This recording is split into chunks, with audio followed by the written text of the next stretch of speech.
Assalamualaikum students. This is your course title, Ecology and Biodiversity, and I am your course in charge, Fatma Kamal.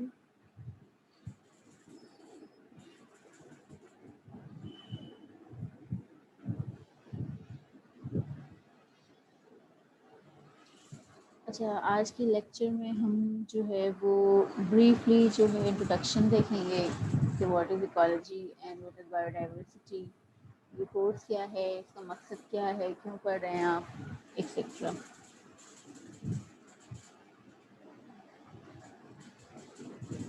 So, the scope of ecology contains a wide array of interacting levels of organization, spanning micro level, for example, cells, to a planetary scale, for example, biosphere. ठीक है. Ecology और ecosystem का जो scope है, इसमें हमें पढ़ना क्या है, वो हम जो है वो एक माइक्रो लेवल से स्टडी शुरू करते हैं. लाइफ का जो माइक्रो लेवल है, सेल, ठीक है. आप सेल से ये कहानी शुरू होती है और जो इसका बिगेस्ट लेवल है, यानी अप द प्लेनेटरी स्केल जो है वो आपका बायोस्फीयर है. तो इस बायोस्फीयर के अंदर जितने भी ऑर्गेनिज्म आते हैं, जितना भी इकोसिस्टम आता है, उन तमाम को हम इकोलॉजी में पढ़ते हैं. ये लेवल्स ऑफ लाइफ ऑर्गेनाइजेशन है. ठीक है. तो यहाँ से आपकी लाइफ शुरू होती है, मॉलिक्यूल से शुरू होती है. फॉर एग्जांपल डीएनए का मॉलिक्यूल या वाटर का मॉलिक्यूल, इनसे मिलकर सेल बनते हैं, फिर सेल्स से मिलकर ग्रुप ऑफ सेल्स, फिर टिश्यूज़ बनते हैं, ग्रुप ऑफ टिश्यूज़ मिलकर ऑर्गेनिज्म बनाता है, एंड सो ऑन. मॉलिक्यूल्स की भी अगर बात की जाए तो जो है मॉलिक्यूल फिर जो है वो ऊपर की बात हो जाती है. अगर ज़्यादा आप माइक्रो लेवल पर जाएं तो those are the atoms. Atoms से शुरू होती है लाइफ. और अगर उसको भी आप जो है उससे भी ज़्यादा माइक्रो होना चाह रहे हैं, माइक्रो लेवल पर जाना चाह रहे हैं, तो you have already discovered the electrons, protons और न्यूट्रॉन्स. ठीक है. तो आपको पता है कि वहाँ से शुरू, those are the building blocks actually. वो जो है वो पॉइंट ऑफ इनिशिएशन है, वहाँ से लाइफ शुरू होती है. ठीक है. तो ये आपका लेवल्स ऑफ लाइफ ऑर्गेनाइजेशन है और इकोलॉजी का पार्ट है. ये तमाम चीज़ों को आप इकोलॉजी में स्टडी करते हैं.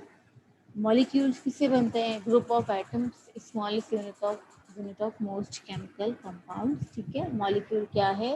फॉर एग्जांपल एक वाटर का मॉलिक्यूल है, एक डीएनए का मॉलिक्यूल है, बहुत सारे मॉलिक्यूल हैं. ये मॉलिक्यूल्स मिलकर बनाते हैं सेल. सेल में यहाँ पर एग्जांपल दी हुई है नर्व सेल की. ठीक है. तो smallest functional unit of life is cell, functional. ठीक है. यहाँ से आपका फंक्शन जो है वो लाइफ का शुरू होता है.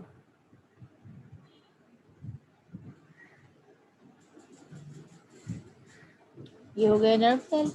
ठीक है. फिर जो है ग्रुप ऑफ सेल्स मिलकर जो है वो टिश्यूज बनाते हैं. क्या कह लें? ग्रुप ऑफ सेल्स कहलाते हैं टिश्यूज. ठीक है. टिश्यूज जो हैं बहुत सारे मिलकर ऑर्गन बनाते हैं. जैसे नर्व सेल ने फॉर एग्जांपल मिलकर नर्व टिश्यू बनाया, नर्व टिश्यूज ने मिलकर ब्रेन बनाया. फिर ऑर्गन्स जो है वो असेंबल होता है ऑर्गन सिस्टम में. तो ब्रेन का सिस्टम क्या बना? फिर पूरा एक नर्वस सिस्टम बना. इसी तरह बहुत सारे डिफरेंट सिस्टम्स मिलकर, जैसे नर्वस सिस्टम है, रेस्पिरेटरी सिस्टम है, डाइजेस्टिव सिस्टम है, यूरिनरी सिस्टम है, ये तमाम सिस्टम्स मिलकर फिर एक क्या बनाते हैं? ऑर्गेनिज्म. ठीक है. ऑर्गेनिज्म बनाते हैं. और हमारा जो कोर्स है वो फोकस्ड है इकोलॉजी एंड बायोडाइवर्सिटी के ऊपर. तो बायोडाइवर्सिटी में यही है, ऑल ऑफ दी ऑर्गेनिजम्स. ठीक है. उनकी स्टडी. तो ये ऑर्गेनिज्म कैसे बनता है? ग्रुप ऑफ जो है डिफरेंट सिस्टम से बनता है. फिर ये organism, group of organism of one type that live in the same area. एक ही जगह पर एक ही तरह का जानवर या ऑर्गेनिज्म या प्लांट ऑर्गेनिज्म रह रहा है तो वो पॉपुलेशन कहलाएगी। ठीक है, ये एक ही ऑर्गेनिज्म की पॉपुलेशन है।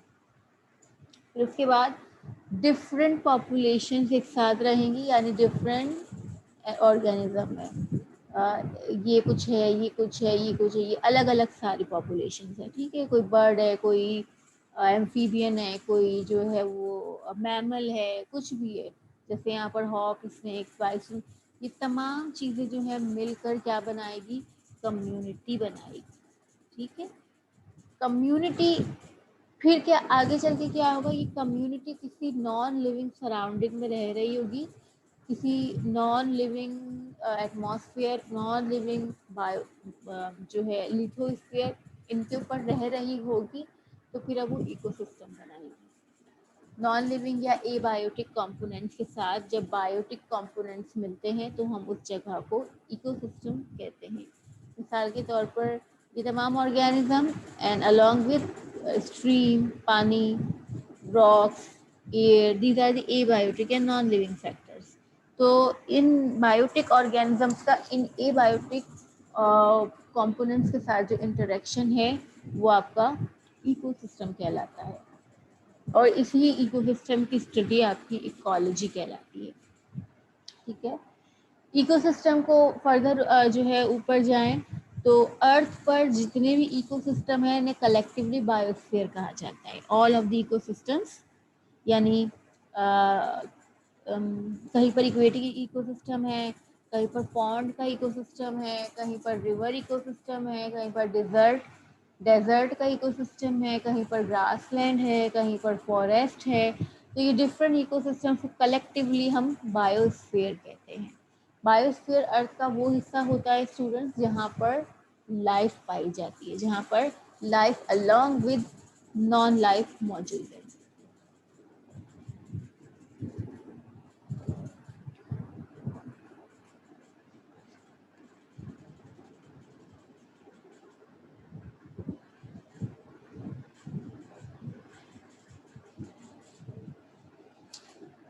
So the word first was coined, the ecology word coined by Ernst Haeckel. He was a German scientist, and the term was coined in 1869. ठीक है, ecology comprises of two words, that is oikos, Greek word which means house or environment, and logy you know very well is study. ठीक है, it is the branch of biology which studies the interaction among organisms and their environment.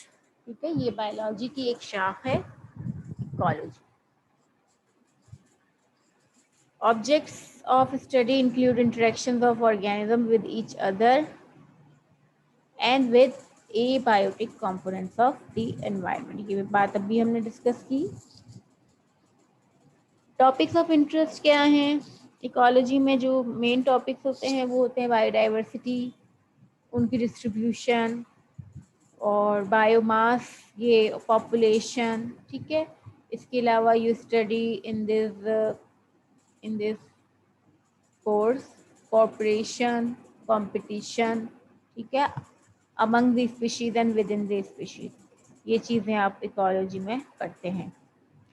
Ecosystems are dynamically interacting system of organisms, the communities they make up, and the non-living components of their environment। ठीक है, ये वही बात है जो भी हमने discuss की थी कि इकोसिस्टम किस तरह बनता है।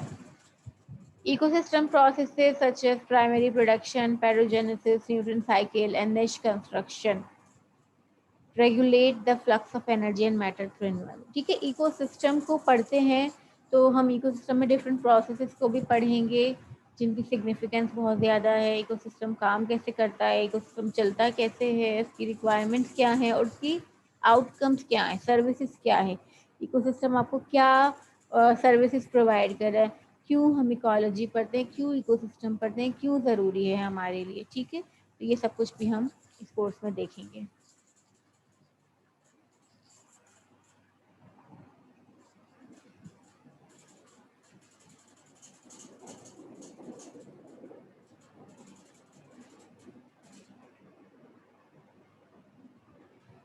अच्छा, अभी हमने बात की लाइफ की, बायोस्फीयर की, क्या अर्थ का वो हिस्सा जहाँ पर लाइफ मौजूद है, तमाम कलेक्टिवली इकोसिस्टम्स को हम बायोस्फीयर टर्म में जो है वो बताते हैं।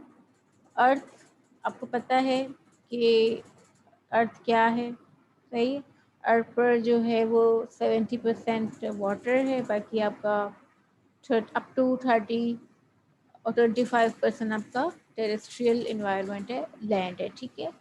तो डिफरेंट आपकी इकोसिस्टम्स लैंड पर मौजूद है और डिफरेंट आपके जो है वो वाटर पर मौजूद है। लैंड्स की इकोसिस्टम जो है वो आपके जैसे फॉरेस्ट हो गया, ग्रासलैंड हो गया, डेजर्ट हो गया, सवाना हो गया, और इसके अलावा व्हाट आई एम मिसिंग, इस तरह और भी बहुत सारे छोटे मोटे हैं, ठीक है। इसके जैसे फॉरेस्ट में ही कई अक़साम है, ट्रॉपिकल रेन फॉरेस्ट है, टेम्परेट फॉरेस्ट है, डेसिडियस फॉरेस्ट है। इस तरह अगर आप वाटर की तरफ आएँ तो वाटर में भी जो है अगर ब्रॉडली देखें तो दो बड़े इकोसिस्टम मौजूद है। एक है मैरीन इकोसिस्टम, ठीक है, और एक है फ्रेश वाटर इकोसिस्टम।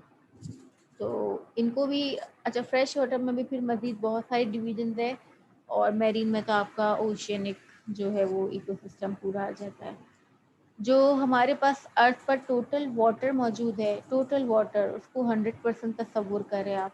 उस 100% में से 97.5% इज सेल्फ सॉल्ट वाटर, और जो रिमेनिंग 2.5% है वो सिर्फ फ्रेश वाटर है, ठीक है। और इस फ्रेश वाटर यानी वो पानी जो आप पी सकते हैं, आपके नलों में आ रहा है, जो आप ड्रिंक कर रहे हैं, जो आप खाना पका रहे हैं जिसमें, वो सारा आपका फ्रेश वाटर है, ठीक है। ये झीलें, दरिया, नहरें और ये तमाम आपका फ्रेश वाटर में आता है। इसके अलावा वो पानी जो खारा है, जो आप पी नहीं सकते, अपने इस्तेमाल में नहीं ला सकते, वो 97.5% है, और जो इस्तेमाल के काबिल है इट्स ओनली 2.5%। अच्छा, अब इस 2.5% को भी अगर आप 100% में लेकर आएँ तो इसमें से 79% तो आइस कैप्स और ग्लेशियर्स में, यानी बर्फ़ की फॉर्म में मौजूद है, जो कि आपको अवेलेबल नहीं है, जो आप इस्तेमाल नहीं कर सकते, बाउंड हुआ हुआ है, जमा हुआ पानी है। बाकी बच गए 21%, तो 1% जो है वो आपका जा रहा है दरियाओं में और झीलों में, और बाकी 20% आपका ज़मीन के अंदर ग्राउंड वाटर की शक्ल में मौजूद है। वो 1% आपका झीलों में है, लेक्स में है। उस 1% में से कितना कम हो रहा है आप देख रहे हैं। उस 1% का 52% अगर लें तो लेक्स में है, बाकी थोड़ा बहुत रिवर्स में है। इसके अलावा सॉइल में जो है वो मौजूद है, या वाटर वेपर की शक्ल में एटमॉस्फेयर में मौजूद है। इसके अलावा कुछ पानी लिविंग ऑर्गेनिजम्स में भी मौजूद है, प्लांट्स हो गए या एनिमल्स हो गए, ठीक है। उनमें भी जो पानी मौजूद है वो भी इसी 2.5% में ही काउंट किया जाता है। तो आप देखें कि आप जो इतना मीठा पानी इस्तेमाल कर रहे हैं उसका क्या परसेंटेज है जो आप यूज़ कर रहे हैं, कितना कम है। 52% लेक्स में है और रिवर्स उससे भी ज़्यादा कम है। तो आप अंदाज़ा लगाएं कि दुनिया में कितना पानी है, क्योंकि ईज़िली आप इतना पानी वैसे ही देखते हैं झीलों की सूरत में, पॉन्ड्स की सूरत में, दरियाओं की सूरत में, नहरों की, आबशारों की सूरत में, और वो इट्सेल्फ कोई 0.00% वाटर है out of total 100% of water.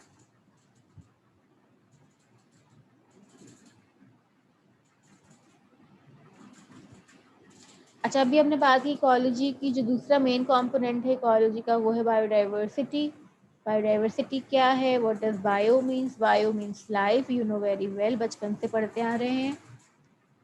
And diversity means variety, variation, differences,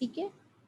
तो ये होता है कलेक्टिवली बायोडाइवर्सिटी कह जाता है, यानी लाइफ की इकसाम, variety in life, different species, different populations, different communities. Biodiversity, yeah, biological diversity is the total sum of all the living organisms that exist on our earth. तमाम एनिमल्स, तमाम plants, सब कुछ जो भी लिविंग है, जो भी लिविंग मटेरियल है, वो तमाम का तमाम आपका बायोडाइवर्सिटी में आएगा।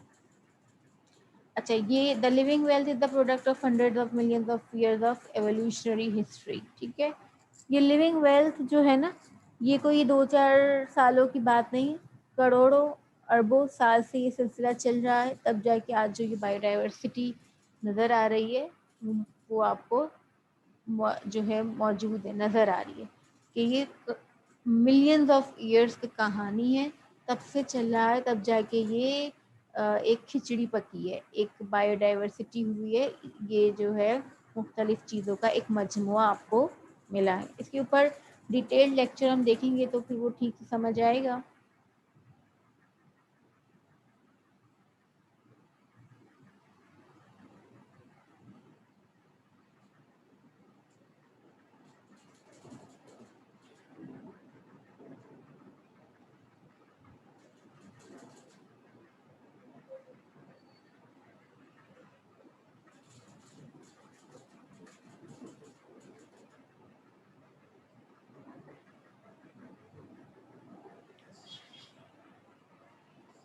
अच्छा, ये कोर्स हम क्यों पढ़ रहे हैं? क्योंकि वी नीड एक्सपर्ट। किस चीज़ के एक्सपर्ट? हमें इकोलॉजिस्ट चाहिए, हमें बायोडाइवर्सिटी के एक्सपर्ट्स चाहिए। ठीक है, कंपनीज हैं, जो स्टेट लेवल पर ऑर्गेनाइजेशंस हैं, जिनको चाहिए कि ऐसे लोग हों जो इन चीज़ों को समझते हों, इन चीज़ों का पता हो, जो इन्हें कंजर्व कर सके, इन्हें बचा सके, बायोडाइवर्सिटी को बचा सके, कंजर्व कर सके, इकोलॉजी को कंजर्व कर सके। ठीक है, तो ये, लेकिन सवाल ये है कि why do we need to do this? हमें क्यों ज़रूरत है कि हम ये चीज़ों को कंजर्व करें, क्यों बचाएं? These are the reasons, because ये डाइवर्सिटी, ये बायोडाइवर्सिटी, ये इकोसिस्टम सर्विसेज प्रोवाइड करता है, बेतहाशा फ़वाइद देता है, बहुत सारे बेनिफिट्स देता है, जिसकी वजह से हमें इन्हें बचाने की ज़रूरत है। इकोसिस्टम सर्विसेज है, बायोलॉजिकल रिसोर्सेज आपको मिलते हैं, सोशल बेनिफिट्स बहुत सारे हैं। ठीक है, इनको भी हम डिटेल में देखेंगे कि वो क्या ऐसे बेनिफिट्स है जो हमें इन बायोडाइवर्सिटी इकोलॉजी से, ऑर्गेनिज्म से या इकोसिस्टम से हासिल हो रहे हैं।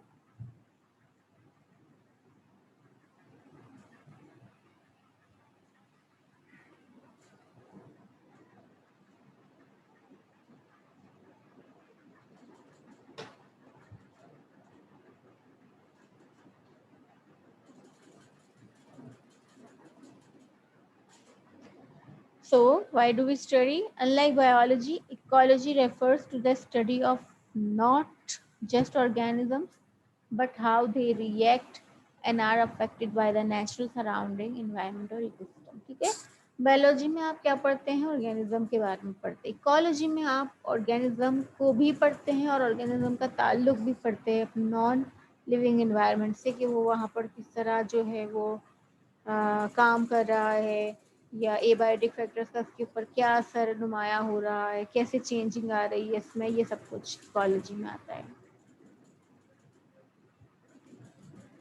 तो we do study to discover the vital information about the health and needs of a freshwater ecosystem या marine ecosystem या terrestrial ecosystem। ठीक है, जितने भी आपके इकोसिस्टम्स हैं उनकी जो है वो हेल्थ को बेहतर बनाने के लिए आप ये इकोलॉजी पढ़ते हैं। बेहतर होगी हेल्थ, बेहतर होगी तो हमें सर्विसेज मिलेंगी, सिंपल। इसके अलावा क्यों हम पढ़ने की ज़रूरत हमें आ रही है? क्योंकि कंजर्व करने की ज़रूरत हमें आ रही है।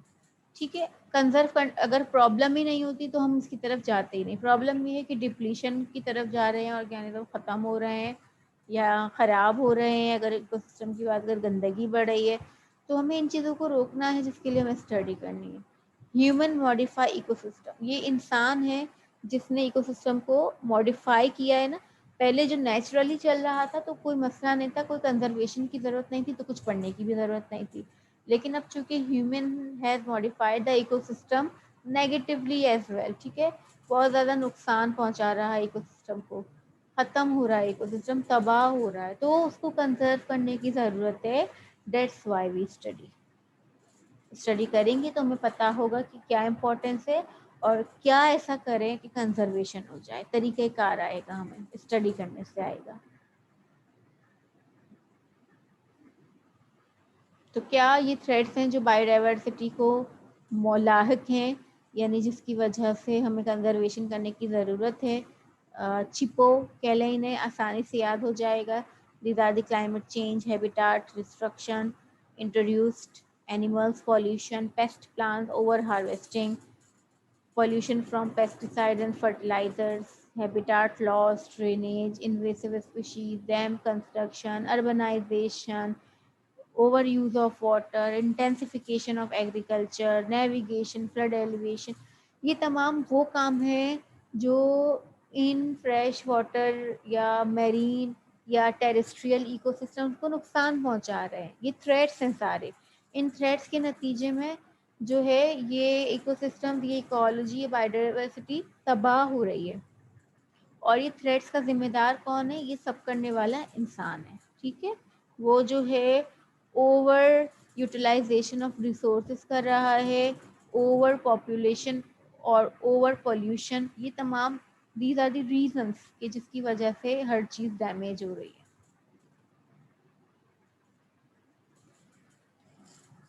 ठीक है, आउटकम्स यही होंगे स्टूडेंट्स के।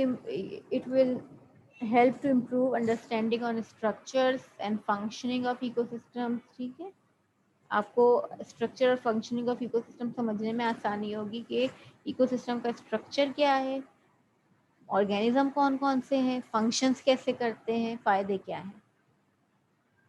इसके अलावा आपको पता जो जो इसको एज अ मेजर लेके चलता रहेगा, आगे जाके इसमें एक्सपर्ट बनेगा, दोज विल नो कि कम्युनिटीज़ की रिक्वायरमेंट्स क्या क्या हैं और आप क्या मैनेजमेंट एंड रिस्टोरेशन प्रोग्राम्स लेकर आ सकते हैं और इन इकोसिस्टम्स को जो है वो मैनेज कर सकते हैं, बचा सकते हैं, कंजर्व कर सकते हैं। और इसके अलावा आउटकम्स क्या होंगे कि you will be able to monitor, assess and model of water quality, biodiversity and ecosystem integrity. ठीक है, आप इस अहल हो जाएंगे कि आप मॉनिटरिंग कर सकें और असेसमेंट कर सकें, इवन मॉडलिंग कर सकें। ठीक है, मॉनिटरिंग असेसमेंट होता है कि अभी फ़िलहाल वहाँ की क्या कंडीशन है, आप वो मालूम करते हैं, मॉनिटर करते हैं। यानी फॉर एग्जाम्पल एक जो है आप ले लें, एक दरिया ले लें, ठीक है, एक रिवर ले लें। एक रिवर की पानी की क्या कंडीशन है और वहाँ ऑर्गेनिज्म कौन से हैं, उसके पानी में केमिकल्स कौन से हैं, माइक्रो ऑर्गेनिजम्स कौन से हैं, वहाँ की एयर कैसी है, वहाँ की सॉइल कैसी है। ये तमाम चीज़ों की मॉनिटरिंग करते हैं, असेसमेंट करते हैं, टेस्टिंग करते हैं।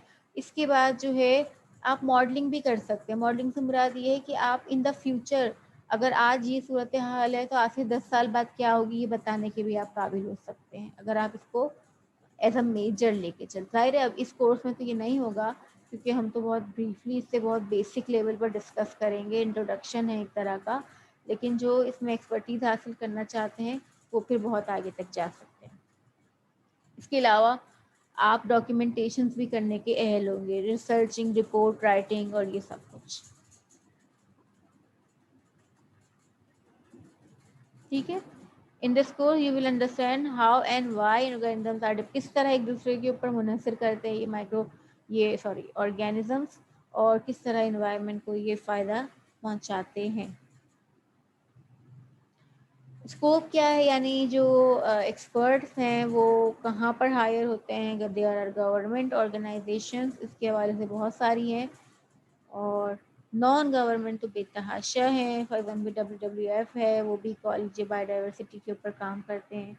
टीचिंग रिसर्च में आपका स्कोप है, एडमिनिस्ट्रेशन मैनेजमेंट लेवल पर भी आपका जो है वो है, फॉरेस्ट्री में, फार्मास्यूटिकल में, agriculture, wild life, aquaculture, fisheries, life stock और फिश और गेम एजेंसीज, इन तमाम पर जो है इकोलॉजिस्ट जो हैं वो जो है हायर किए जाते हैं।